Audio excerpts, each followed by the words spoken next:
tonight. What would be your message to President Vladimir Putin right now? Right now? Right now, stop the war, begin to speak. That's it. And what if he doesn't? We speak to Ukrainian President Volodymyr Zelensky as Russia's invasion takes out a maternity ward and children's hospital, and the humanitarian crisis in Ukraine.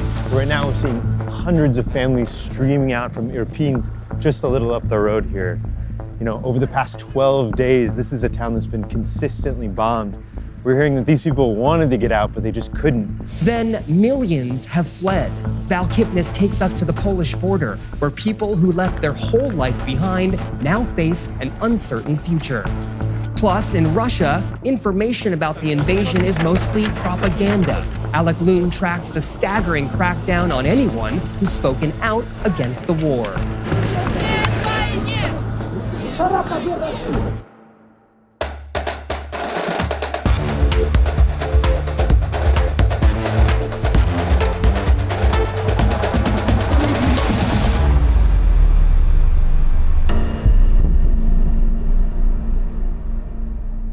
This is Vice News Tonight. I'm Krishna Andavolu. Russian President Vladimir Putin has said this invasion was meant to liberate Russian-speaking Ukrainians. He promised civilians wouldn't be targeted. That was clearly a lie. Russian missiles are falling on neighborhoods, apartment complexes are being shelled, and at least one maternity ward was destroyed by a direct attack. Russian mortars hit a road where families loaded with suitcases and pet carriers were trying to escape, immediately killing a woman, her 2 children, and a family friend. These aren't just tragic examples of civilians caught in the crossfire. They seem to be part of Putin's new strategy to break the Ukrainian will to defend themselves. Ukrainian President Volodymyr Zelensky just sat down with our own Ben C. Solomon. Can you make a compromise with Putin? Can you trust Putin? Trust? Oh no, I trust only my family. How can you make a deal with somebody you don't trust then? We have to. We have to, because to stop this war, how to stop this war? Only dialogue, and only dialogue with him. He is the president of Russia, and Russia fighting against Ukraine. They came to our land, to our houses, and to our children. We didn't involve. Як запрошувати? Yes, we didn't invite them, but they're here. What would be your message to President Vladimir Putin right now? Right now? Right now, stop the war, begin to speak. That's it. And what if he doesn't? I think he will. I think he will. I think he sees that we are strong. He will. We need some time. It's a great interview, and we'll have a longer version tomorrow, but I spoke to Ben earlier about what he was seeing in Kyiv.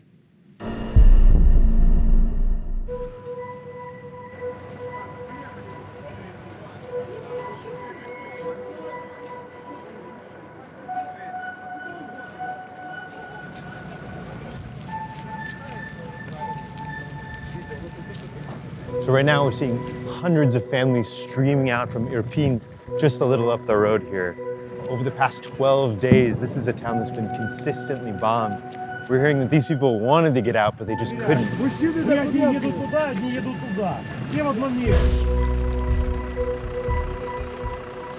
І там вже після вчора вже немає води. Електроенергія – це 4-й день, і її немає. По всьому Ірпіні немає. Зв'язка там, і там залишається дуже багато людей. Тому що коли ми йшли, вони не можуть евакуюватись, дуже тому багато що людей. Немає виїзду з Ірпеня, і є тільки один виїзд, де підірван міст, і інваліди або наші батьки, вони там не зможуть перейти фізично. Друга Мій війна. дід там залишився, він пережив Другу світову війну у Полтаві. Це вже 3-й раз.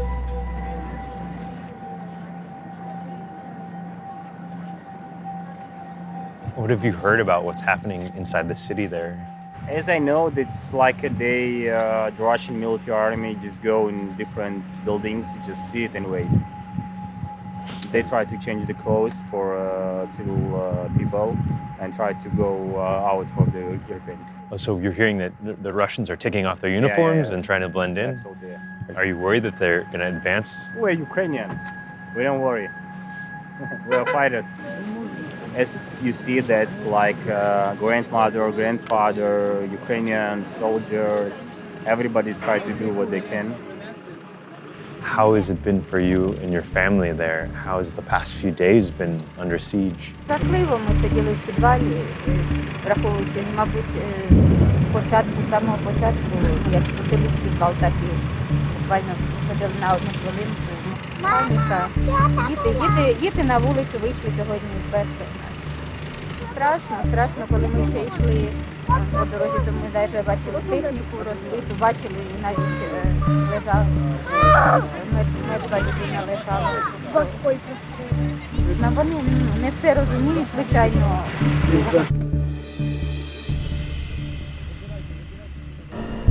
Ben joins me now from Kyiv. Ben, what's the mood like on the ground? Well, Christian, the mood here is tense and every day getting more and more tense. For the past 10 days, the attacks have been ramping up on the outskirts of the city.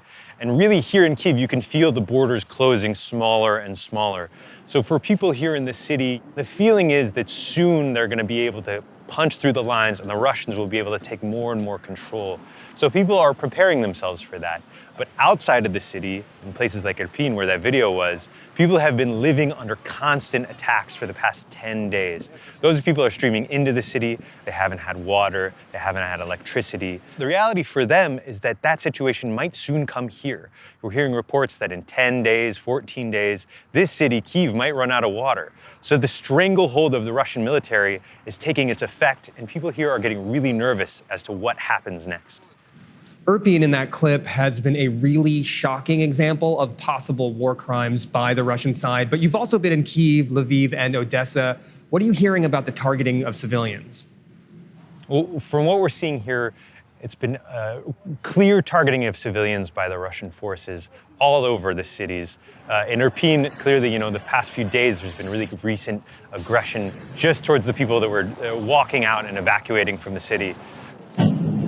But the reality is, all over the country, we're hearing reports that people are being extorted, robbed to evacuate these cities. Even as the Russians set up these humanitarian corridors to let people out, we're hearing that they're not safe at all. In places like Irpin, we talked with people that said to leave that they had to pay $3,000 to try to get out of the city. We heard from other people that said bodies were strewn all over the streets and that people were being attacked, not just in the crossfire, but in their homes as well. People, all that we talked to, were scared, were exhausted, and they were saying that the Russian attacks are targeted to cause fear and frustration amongst these people. And what's the sense you get of where the conflict is at now? So the feeling on the ground for the soldiers that we've been talking to is the past 3 or 4 days have kind of been a time of calm, comparatively. A lot of them are worried that, because the shelling has been limited, because their progression has been slowed, that the Russians have been taking the past few days to really re-prepare themselves for a bigger, stronger attack. If cities like Kharkiv and Sumy are any example, then the Russians are no longer afraid to attack these places with demolishing force to really scare the civilians out. The worry is because they've used these humanitarian corridors and these evacuation times to get as many people out as they can, that now the attacks will be more brutal, more aggressive, and the people left inside will be having to face them without the opportunities to leave like they've had in the past few days. It's hard to watch what's happening in Ukraine and support Russian President Vladimir Putin, but some Russians still do. That's in part because the Kremlin controls what information gets out about the war. They're saying footage of atrocities is being faked, and Ukraine is actually attacking its own cities. And if you try to tell the truth, you could end up in prison. Alec Loon reports.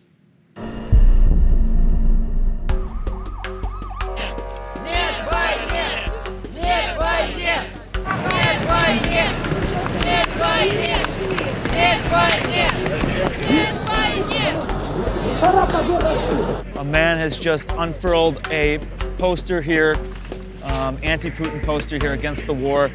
He's being arrested immediately. It's police are not giving anyone even a minute to speak out or say anything critical of the war. The Russian government is stopping protests against the invasion of Ukraine before they can even start. They've also taken independent news outlets off the air, banned publications from calling the war a war, and made spreading so-called false information about it punishable by up to 15 years in prison. Many foreign media suspended their reporting in Russian. Facebook and Twitter have been blocked. American journalist.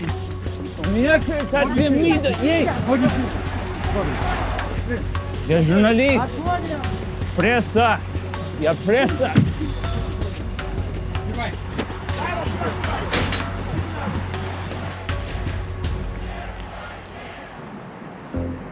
Dissent has become almost impossible. Since the war started, police have arrested more than 13,000 protesters.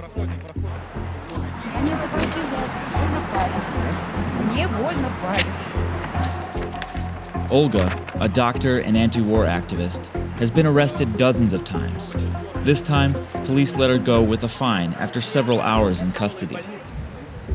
Now she's back to doing what's basically become her day job, visiting detained protesters. И вы сюда пришли за что? Людей задерживают просто, и надо понять, в каких ОВД они находятся, потому что у них отбирают телефоны. Надо выяснить, в каких они ОВД. Надо как-то обеспечить адвокатом, надо как-то обеспечить продуктами.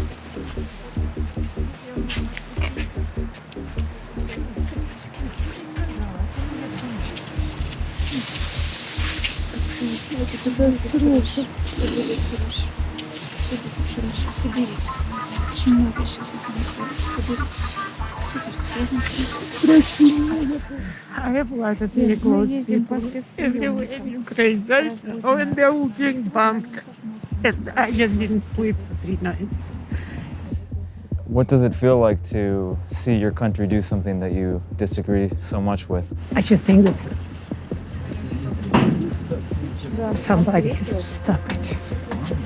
The whole big war cannot stop one person. Just think about it. Do you think Russians should have done something or could have done something? You know how 90% of the people live. Their life is television. What they tell them is what's happening. So I'm coming to the store and people are telling me that Ukraine invaded Rostov. I said, what? Oh, they showed it on TV. Despite Western sanctions, state polls suggest 65% of Russians support President Vladimir Putin's military operation in Ukraine, or at least the picture of it painted by propaganda. Наш военкор Александр Сладков вместе с российскими военными у полностью окруженного Мариуполя. Трагедия в том, что националисты препятствуют мирным гражданам, превратив их в живой щит. Popular TV shows like this claim the military is defending Russian speakers against Ukrainian Nazis. One of the voices pushing that narrative is Maria Butina, who served 18 months in US prison for conspiring to infiltrate the NRA and Republican political circles as a Russian agent. Now she's in parliament and voted to recognize the breakaway republics in eastern Ukraine. She's even been wearing the Z symbol that marks invading Russian tanks. Очень приятно. Очень приятно. А вы же американский канал, насколько я знаю. Да. Я называю это спецоперацией. Поскольку это миротворческая операция, есть разница между войной и спецоперацией, поскольку основной задачей специальной операции является именно сберечь жизни мирных граждан, остановить геноцид, который происходил на протяжении многих лет, к сожалению, на Украине. Но если военная операция в Украине нацелена на то, чтобы сберечь мирных граждан, на мир, то как же так тогда, что сотни мирных граждан уже погибло там в этой операции? Российские вооруженные силы не убивают мирных граждан. Российские вооруженные силы, вы можете видеть абсолютно массу всевозможных роликов в интернете, достоверной информации на официальных аккаунтах. Не доверяйте, пожалуйста, фейк-ньюс. Мы видим ролики, как бомбы падают на Харьков, на Сумы, на Киев. Российские вооруженные силы не применяют оружие против мирного населения. Задачей российских вооруженных сил состоит в том, чтобы принести на Украину мир, чтобы Украина сама могла выбрать нормальную, легитимную власть. Также более 6 тысяч человек арестованы, задержаны за протест против этой войны. Тем более сегодня, в такое время, когда не исключены возможности провокаций, не исключены возможности проникновения террористов на территорию Российской Федерации. Поэтому нельзя выходить на несогласованные протестные акции. То, что делают люди на сегодняшний день задержанные, они делают это не в рамках российского законодательства. Это спонтанные действия, которые запрещены. Even something as seemingly harmless as laying flowers for a murdered opposition politician is heavily policed. Boris Nemtsov was an opponent to the original Russian invasion of Ukraine in 2014. He was killed on this spot.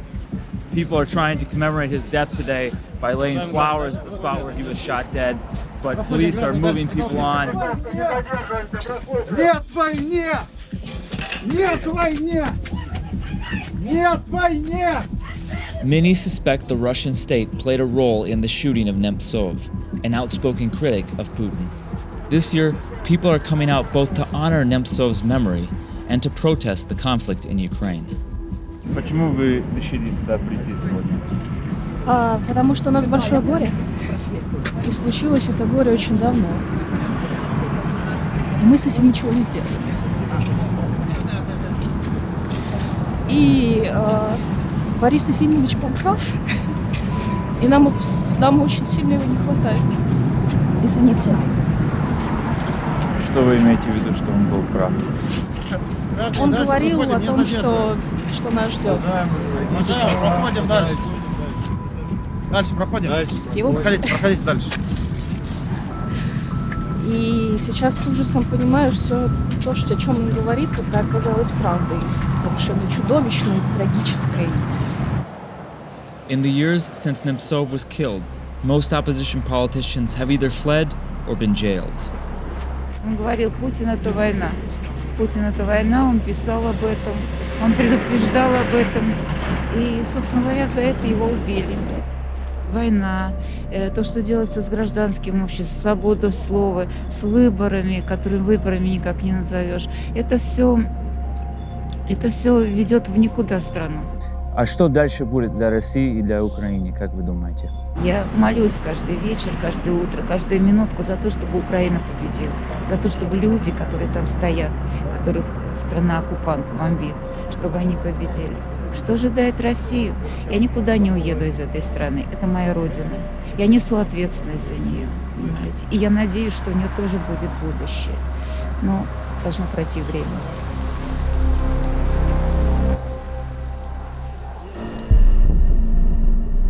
Ukraine has roughly 44 million people, more than neighboring Poland, and the majority of them haven't left the country yet.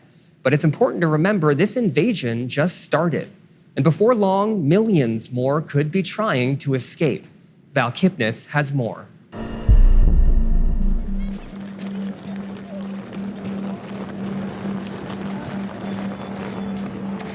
Two million people have left Ukraine since the invasion started 2 weeks ago. Half were children who've been sent out of the country either alone or with their families.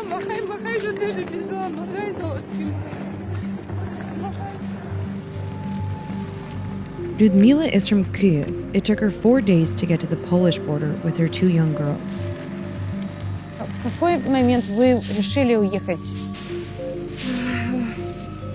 Ми прокинулися в 5 ранку 24 числа, зрозуміли, що ці вибухи, вони по всій Україні. Ще було сподівання на наступний день, що можна залишатися в будівлях, але через один день ми зрозуміли, що спокійніше не буде і заради дітей, що потрібно виїжджати. А кого-то ви оставили? Так, залишилась сім'я, батьки, рідні. Муж ваш остался? Так. Людмиla's husband stayed behind in Kyiv, like most men between the ages of 18 to 60 who are legally not allowed to leave the country and expected to fight. Навіть те, щоб бігти з домівок, це, мені здається, не настільки страшно, як просто вбивати людей, стріляти по мирних людях, в їхні будівлі. Виправдання цьому нема ніякого.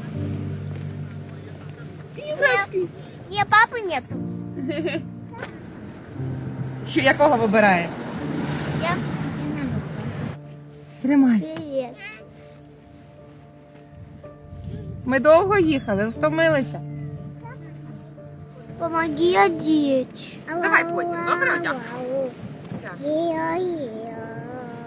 Намагалася всю дорогу максимально легко їм говорити про стан, тому що вони навіть як почули ті вибухи і ті перші їхні жахливі реакції, ти розумієш, що ніби потрібно казати про реалії, тому що не зрозуміло, чому ти раптом пакуєш речі і швидко виїжджаєш. Якось розповіла, розумію, що щось кажу страшніше, вони починають дуже плакати, тому намагалася на позитиві і саме тримати її, наскільки то можливо. Але додому дуже хочеться, звичайно. Сподіваємося, скоро повернемось. Ми зараз поїдемо до Варшави, там подальше перебування і захисту в даній країні. The European Union has thrown open its borders to Ukrainians, agreeing to shelter refugees for the first time. A sharp contrast to how it's responded to other refugee crises.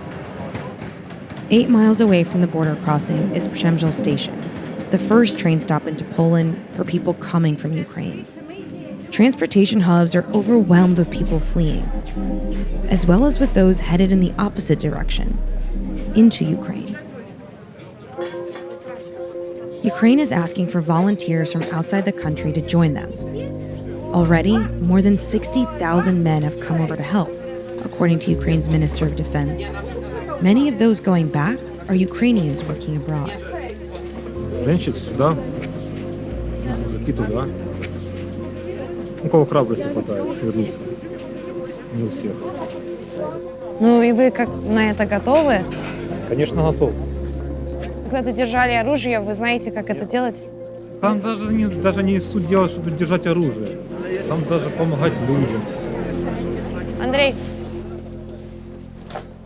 Але є родина, і вони всі в Україні. Вони всі в Україні, тому я їду на допомогу і їду до рідного дому. А вы когда-то воевали? Или кем вы работали? Я служив в армії, давно служив в армії, я з зброєю вмію себе поводити, я не воював, я музикант. Зараз такі часи, що треба брати зброю, і ким ти був раніше, не цікавить, треба захищати Україну. Музикант їде на війну. Так. Вау. Я думаю, що музика буде весела музика, але трошки пізніше. Some volunteers aren't Ukrainian and have no ties to the country. I was just watching it all the time. I couldn't sleep, I was watching it. I was going to walk, I was tired, came home, I watched it, couldn't sleep again. And at one point I just chose on my own and said, hey, I want to go there, I want to help. Do either of you speak any Ukrainian? No. So there is a real possibility that what you're going into is very dangerous. You may die in Ukraine. How are you sort of reckoning with that? Well, it's always a possibility, but as long as we're able to help somebody, I can live with that risk. Of course, I was thinking about it. Can happen. You go into this country and you maybe did nothing there and you're already dead because of a rocket or whatever. But if you have this in your mind all the time and you want to go there, you just get crazy. Yes, it's true. I mean, I accept it. Who did you guys leave behind at home? For me, it's my father, my mother, some friends. Yeah, of course, nobody is happy about it, that you choose to leave. I mean, I told them 2 days ago, and 24 hours later, I was already in the train. It was not that easy for them, and it's still not easy. So you told them when you arrived? Yeah. What did they say? They're basically begging me to come back, but I've made up my mind.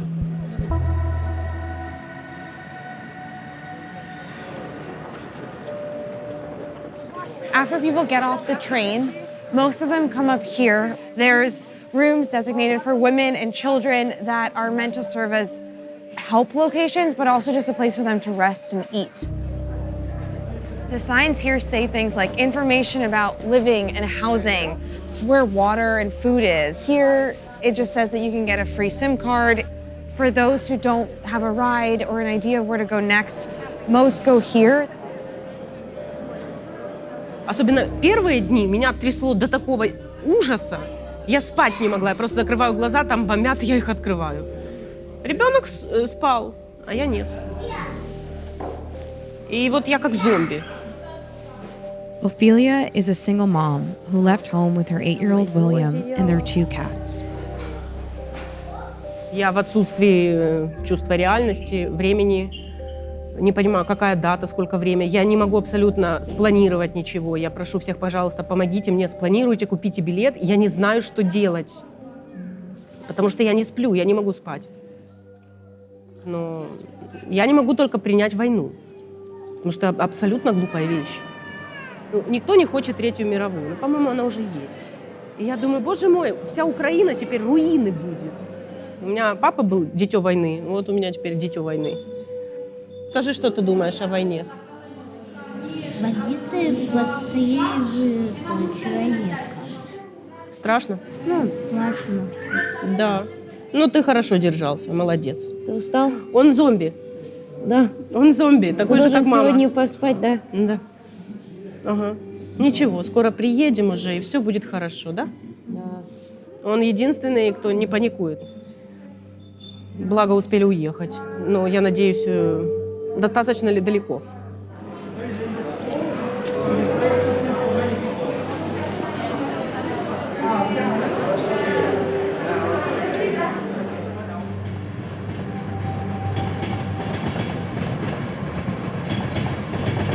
The next day, Ophelia decided to go to Belgium, where she has some friends, moving ever further away from the home and loved ones they left behind. Алло, мама! Привет! Мы сейчас на вокзале в Пшемышле. Мы уже готовы выезжать с котами и Вильямом в Европу дальше. Мы едем в Бельгию на автобусе Flixbus.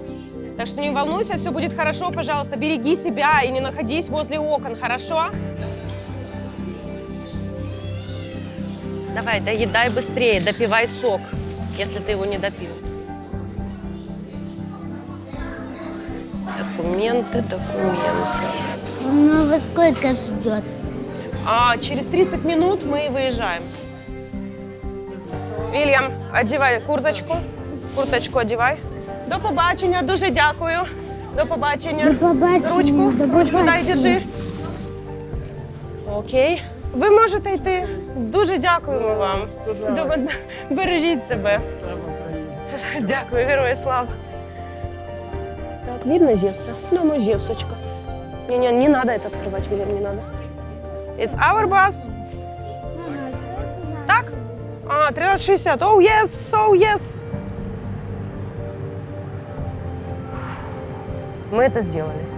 Круто. Это было сложно, но возможно. Так что нет ничего невозможного. Главное, верь в себя. Нет ничего, чтобы не было в твоих силах. Всегда себе это повторяй.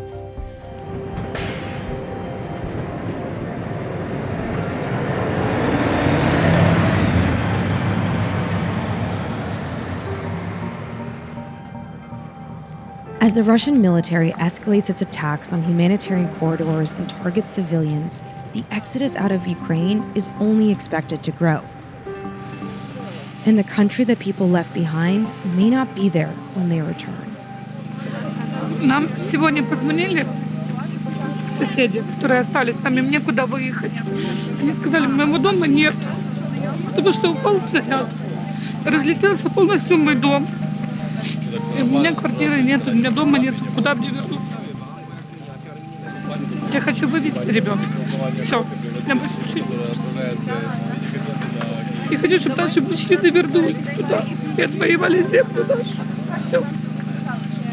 Это наш дом.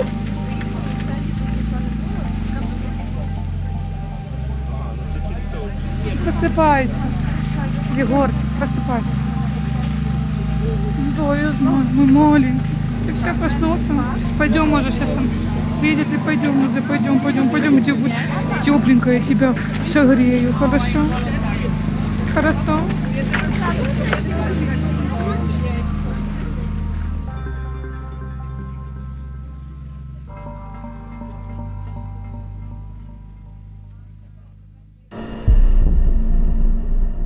We're just at the start of this horrifying humanitarian crisis. While most people are escaping through Poland, there are many routes out of and back into Ukraine. Hind Hassan has been covering this war for years. She's with us now. Hind, you've just traveled into Ukraine from the Hungarian border. What was the situation like there? Well, we saw families who were traveling in the opposite direction on their way into Hungary. There were women who were in tears, children who were clasping their teddy bears, and men who were saying goodbye to their families because they couldn't cross over with them. But as well as the people who were on foot, there were many people in cars. The traffic was incredible. In fact, there were cars backed up for miles and miles, because even though around 2 million people have fled the war in Ukraine, there are many others who are still trying to leave as the war continues. After we crossed into Ukraine, we then headed to a city called Lviv. And then from there, we've come here, a place called Vinnytsia, which is also a city but further east. Both of these places are considered to be relatively safe. They are being used as transit locations for people who are fleeing the fighting. But even though this city is safe, there is still a threat as Russian troops advance. In fact, just a few days ago, the airport, the city's airport, which is just 10 kilometers from here, was bombed. So we know who's leaving, but what about those coming in, joining the fight too? If you spend any time at the border or if you travel into Lviv, it's very likely that you're going to come across a foreigner who says that they've come here to fight. In fact, members of our team have met multiple people who say they've just done that.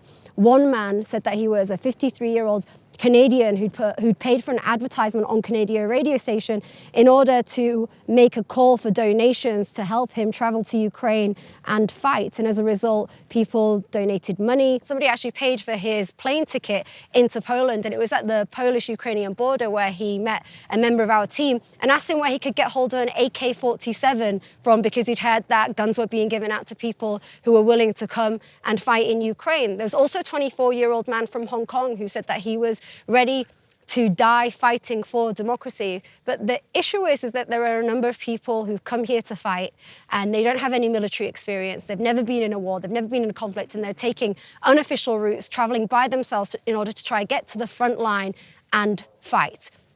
That could be very dangerous for themselves, for other soldiers, and also for civilians.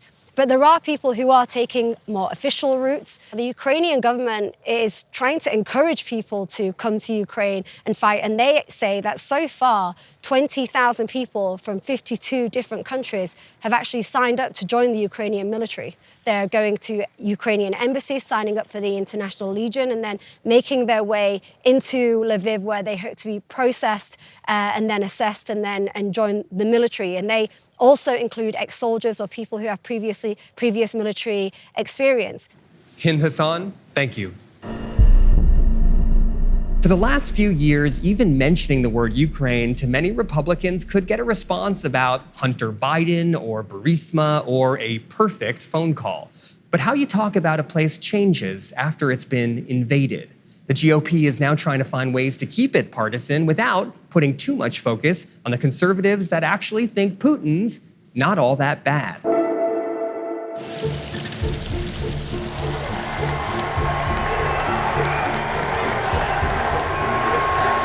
Thank you very much, and it's great to be back where it all started with the great patriots of CPAC. Thank you very much. Reporters asked me if I thought President Putin was smart. I said, of course he's smart, to which I was greeted with, oh, that's such a terrible thing to say. I'd like to tell the truth, yes, he's smart. The Russian invasion of Ukraine happened to coincide with this year's Conservative Political Action Conference. Former President Trump used it as a chance to revise a statement he made that Russian President Vladimir Putin's plan to invade was, quote, genius. Thank you very much.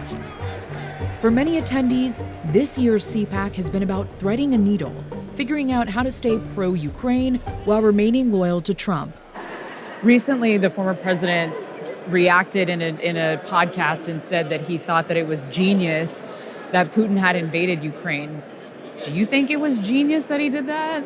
I think it's smart that he waited until Trump was out of office, because he knew that what the consequences would have been when Trump was in office. We know that Trump is a person who doesn't care about the international protocol, which I believe can be either a good thing or a bad thing. But in the case of what we're seeing in Ukraine, it would have been a really good thing for Trump to say, hey, NATO, you have to do something. Are you at all worried that maybe there are parts of the Republican Party that are moving in a direction of saying things like openly supporting Putin or openly supporting more autocratic views of government? No, I don't. I don't know. I'm not really thinking it's a Republican or Democrat thing. I think it's a international problem, and I think we need to all work together to solve it. But most Republicans in high places have taken a less we're all in this together approach and have used the war in Ukraine to attack President Biden. Biden has led the charge on international sanctions on Russia and has supplied arms to Ukraine, things that some speakers at CPAC still found ways to criticize. You were very direct in your speech that you gave a few minutes ago, saying that Putin is not to be admired, that he's not a friend. Former President Trump said recently that he thought it was a smart, genius move of Putin to go and invade Ukraine. What do you think when you hear that? Well, I think what the president would tell you is that this didn't happen when he was president. We didn't have an invasion of Taiwan. Afghanistan didn't fall. We didn't have an invasion of Ukraine. So the president took a piece through strength. He got along well with people. He was cordial with these other leaders, but he was also, he was tough as nails. And the Russians would have never tried to do this with President Trump in power. Blaming Biden has offered conservatives in Washington a way to sidestep the issue of Trump's words, while also trying to make partisan gains. The disastrous withdrawal from Afghanistan was the beginning of the end. Putin watched that, and he saw a weak and ineffective president. Former President Trump recently has not been critical of Putin, and he, in fact, has said that he thinks Putin is smart, and he said that it was If your takeaway of the genius. problem with Ukraine is what Trump said, you're missing the point. He's the leader of your party, right, sir? No. When he was president, Ukraine wasn't invaded. When he was president, he gave them lethal weapons, not blankets. Putin's not a genius, and Biden's not brilliant. Former President Trump has not been very critical of Putin at all. I'm wondering if you think that that is helpful right now, that the former president is saying things like he thinks Putin is a genius, that, he said that it was a genius kind of move of him to invade Ukraine. I think the only thing that matters is what the current president is saying or not doing or hasn't done. That's what I'm focused on. I mean, Trump isn't even on Twitter. Republicans in Congress aren't just having to account or not account for what Trump says, they're also having to account for his power with voters. Former Senator Bob Corker was the chairman of the Foreign Relations Committee. He was also one of the only Republicans to actually criticize Trump during his presidency. He says he retired on his own terms, but some in Washington see his case as a warning about going against Trump. What do you make of the GOP response that you've seen in Washington in the last 2 to 3 weeks? I'm not aware of all the comments, let me just say this. And yeah, it's been surprising to me to see a sort of a dogma or an approach to Russia, really by both sides of the aisle, but definitely by the Republican side for many, many years. And then to see some viewpoints, especially that would view Russia more favorably than a democracy that we've tried to pull towards us for many years. There was a poll that Washington Post did recently that said that 89% of the Republicans that responded said that Putin was a, quote, very strong or somewhat strong leader. Only 9% of the Republicans that responded to the poll said the same thing of Biden. What do you make of those kinds of facts? I do wish that that Biden were a little stronger. If you look at the elected officials in the Senate, I don't think that feeling is held by except a few. My guess is that would be the same in the House. But I don't know what has potentially popularized Putin in the eyes of some in our country, but I'll tell you, I can't imagine that today people are feeling the same way. Do you think it's because someone like President Trump goes on stage at CPAC and praises him in front of a crowd? For some reason, there's been that affection there, and I don't know what that has, I don't know where that came from. And certainly, when the elected president says things like that, it affects people's thinking. I think there's kind of a feeling in Washington that Democrats are worse than Putin. Some Republicans would rather criticize the current president than criticize Putin in a serious way. And I wonder what you think of that, how that affects the party. Does that influence people in the party to think more positively about someone like Putin? I think that that's evident, not necessarily about the Putin issue, but I think on both sides of the aisle, it's a skins and shirts game. And, you know, the animus towards each other is pretty incredible. And the kind of things that people say to each other or say about the opposition is just beyond belief. That's it for Vice News Tonight. Tomorrow, Ben C. Solomon's full interview with Ukrainian President Volodymyr Zelensky. Plus, in Texas, the governor's nightmarish new order is asking Child Protective Services to investigate parents of trans kids who are just trying to get their children the right kind of health care. Do you ever think about this sort of what ifs? I obviously still feel worried and nervous, but I'm not exaggeratively worried because I know that we'll make it. In those moments when you do worry, like what are some of those thoughts that go through your mind? Well, what if they took me away from Mom? What if they arrested Mom? What if they took me somewhere? What if they forced me to be somebody who I wasn't? Mm-hmm. I always have these thoughts moving through my head, like what if this happens? Should I do this? Should I jump out the window? Has that sort of escalated in the last few days?